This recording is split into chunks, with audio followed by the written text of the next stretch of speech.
So in this video I will show you कि कैसे 2024 GS1 mains paper में 14 questions directly came from your PYQ themes. यहाँ पे मैंने 3 कॉलम्स बनाई है। First is topic, second 2024 GS1 questions and then repeated themes and PYQs। तो सबसे पहले बात करते हैं वैदिक एज से क्वेश्चन आया था 2024 में, which was underline the changes in the field of society and economy from Rig वैदिक टू लेटर वैदिक पीरियड। तो इस दौरान सोसाइटी एंड इकोनॉमी में क्या चेंज है, तो ओवरऑल क्वेश्चन है आपके वैदिक एज का। एंड इन 2023 यानी कि इसके जस्ट पिछले साल GS1 में क्वेश्चन पूछा था यूपीएससी ने, main features of Vedic society and religion and do you think some of this features are still prevailing in Indian society. आप देख सकते हो इसी टॉपिक पे 2024 में क्वेश्चन रिपीट हो गया। सिर्फ यही नहीं, मॉडर्न हिस्ट्री से एक ही सवाल आया था 2024 में and that was related to Gandhian movement. Gandhian movement से, गांधीयन फेज से काफी सारे सवाल प्रीलिम्स एंड मेंस दोनों जगह आपको देखने को मिलेंगे। तो सवाल था, what were the events which led to quit India movement and उसके रिजल्ट क्या थे। इसके पहले यूपीएससी ऑलरेडी 2021 में GS1 के अंदर non cooperation movement and civil disobedience movement पे क्वेश्चन पूछ चुका था कि क्या कंस्ट्रक्टिव प्रोग्राम्स महात्मा गांधी ने लॉन्च करे थे ड्यूरिंग देज मूवमेंट्स। इसके अलावा role of women in the freedom struggle during Gandhian phase, इस पर भी यूपीएससी क्वेश्चन पूछ चुका था। तो ये दोनों सवाल अगर किसी ने इनसे हिंट ले लिया होता तो उसे पता होता गांधीयन मूवमेंट इंपॉर्टेंट है और वो क्विट इंडिया मूवमेंट जरूर से पढ़ता हो। इस क्वेश्चन को बेसिकली काफी आसानी से सोल्व कर सकता था।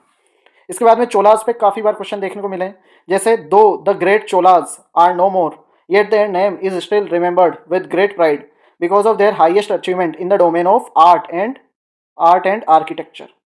तो चोला का क्या कंट्रीब्यूशन था आर्ट एंड आर्किटेक्चर में, बेसिकली वो आपको लिखना था। अब यहाँ पे आप देखोगे चोला आर्किटेक्चर पे ऑलरेडी 2013 GS1 के अंदर यूपीएससी क्वेश्चन पूछ चुका है कि कैसे हाई वाटर मार्क था in the evolution of temple architecture.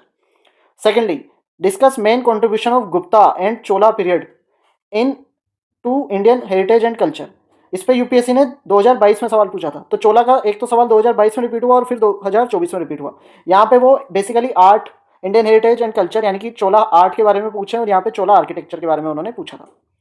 इसके बाद में बात करें वर्ल्ड वॉर्स, इन पे भी क्वेश्चन आए हैं, जैसे कि 2024 में क्वेश्चन था, how far it is correct to say that first world war was fought essentially for the preservation of balance of power. And इसके पहले यूपीएससी ऑलरेडी 2015 में ये सवाल पूछ चुका था, जिसमें उन्होंने बात करी थी कि किस एक्सटेंट तक जर्मनी रिस्पॉन्सिबल था फॉर काजिंग 2 वर्ल्ड वॉर्स। तो आप देख सकते हो वर्ल्ड वॉर पे क्वेश्चन भी रिपीट हुआ। इसके बाद में इंडस्ट्रियल रिवोल्यूशन पे क्वेश्चन आया है, how far was industrial revolution in England was responsible for the decline of cottage industries in India, उसका क्या रोल था। इंडस्ट्रियल रिवोल्यूशन पे ऑलरेडी 2015 में क्वेश्चन यूपीएससी पूछ चुका था, why industrial revolution occurred in England and discuss the quality of life of people there during the industrialisation, और फिर उसे कंपेयर करो इंडिया में 8%। तो बेसिकली इंडस्ट्रियल रिवोल्यूशन पे क्वेश्चन ये रिपीट हुआ। अब मैं दिखाता हूँ कॉटेज इंडस्ट्री का रेफरेंस भी पीवाईक्यू में हमें देखने को मिलता है। Examine how decline of traditional artisanal industry in colonial India crippled rural economy. तो यहाँ पे ऑलरेडी आर्टिजनल इंडस्ट्री के बारे में यूपीएससी पूछ चुका था। तो ये देख सकते हो आप, ये क्वेश्चन भी पीवाईक्यू से रिलेटेड था। ट्रॉपिकल साइक्लोन पे मल्टीपल टाइम यूपीएससी ने क्वेश्चन पूछा है, what is sea surface temperature rise and discuss the कैसे अफेक्ट करता है formation of tropical cyclone. Basically tropical cyclone कैसे फॉर्म होते हैं इसके रिलेटेड क्वेश्चन था। इसके पहले यूपीएससी ने सवाल पूछा है 2013 में, recent cyclone on the east coast of India called Phailin, how are tropical cyclones named, उनकी नेमिंग पे सवाल है। ठीक है, अब जो टॉपिक इंपॉर्टेंट है ना, उससे रिलेटेड सारी चीजें, सारे डायमेंशन आपको पता होने चाहिए। यही है पॉइंट।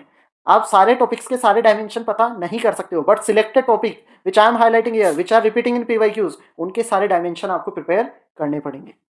देन ट्रॉपिकल साइक्लोन पे इस 2014 में भी क्वेश्चन आया था। आप देख सकते हो 2013 में पूछा, देन 2014 में रिपीट हो रहा है, और यहाँ पे तो पूछा ही सही 2024 में। Tropical cyclones are largely confined to South China Sea, Bay of Bengal and Gulf of Mexico. Why? तो जो भी फिनोमिना, जो जियोफिजिकल फिनोमिना है, उनकी जियोग्राफिकल प्रेजेंस पे भी क्वेश्चन यूपीएससी पूछता है। माइग्रेशन एंड सोशल इश्यूज, इस पे क्वेश्चन यूपीएससी ने पूछा है। Why do large cities tend to attract more migrant than smaller towns. ठीक है, discuss in the light of developing countries, यानी यहाँ पे जो एग्जांपल आपको यूज करने थे वो डेवलपिंग कंट्रीज के करने थे। इसके पहले 2015 में आप देख सकते हो, discuss the changes in the trends of labour migration with in and outside India. यहाँ पे किसकी बात हो रही है, माइग्रेंट लार्ज सिटी से स्मॉल टाउन्स की, लार्ज सिटीज की तरफ क्यों जाते हैं रेदर देन स्मॉलर टाउन्स, और यहाँ पे ट्रेंड बताओ लेबर माइग्रेशन का with in and outside India. तो बेसिकली सेम चीज़ है, लेबर माइग्रेशन पे बात हो रही है, उसके ट्रेंड पे ही बात हो रही है। इसके बाद में क्लाउड बर्स्ट पे क्वेश्चन काफ़ी बार पूछे हैं यूपीएससी ने। जैसे आप देखो what is the phenomenon of cloud burst. इसके पहले GS3 में यूपीएससी ने 2016 में क्वेश्चन पूछा था क्लाउड बर्स्ट पे। With reference to NDMA guidelines discuss measures to be developed to be adopted to mitigate the impact of recent incidents of cloud burst. देख लो आप, in many places of Uttarakhand. उस साल उत्तराखंड में क्योंकि क्लाउड बर्स्ट हुई थी, तो क्या क्या मेजर्स टू बी अडोप्टेड। इसके बाद explain mechanism and occurrence of cloud burst in the context of Indian subcontinent, discuss recent example. 2 recent example आपको बताए थे 2022 में भी GS3 में क्वेश्चन है, तो GS3 में ही 2 बार सवाल पूछ चुका है यूपीएससी क्लाउड बर्स्ट में। और यहाँ पे एक्सप्लेन मैकेनिज्म एंड अकरेंस, तो अगर ये किसी को पता होती तो वो फिनोमिनन आराम से लिख देता। अगर मेजर्स टू बी अडोप्टेड पता होते तो वो उसमें वे फॉरवर्ड भी लिख सकता था। यानी कि बेसिकली अगर इसका किसी ने मॉडल आंसर पढ़ा होता तो वो कर लेता आराम से आंसर।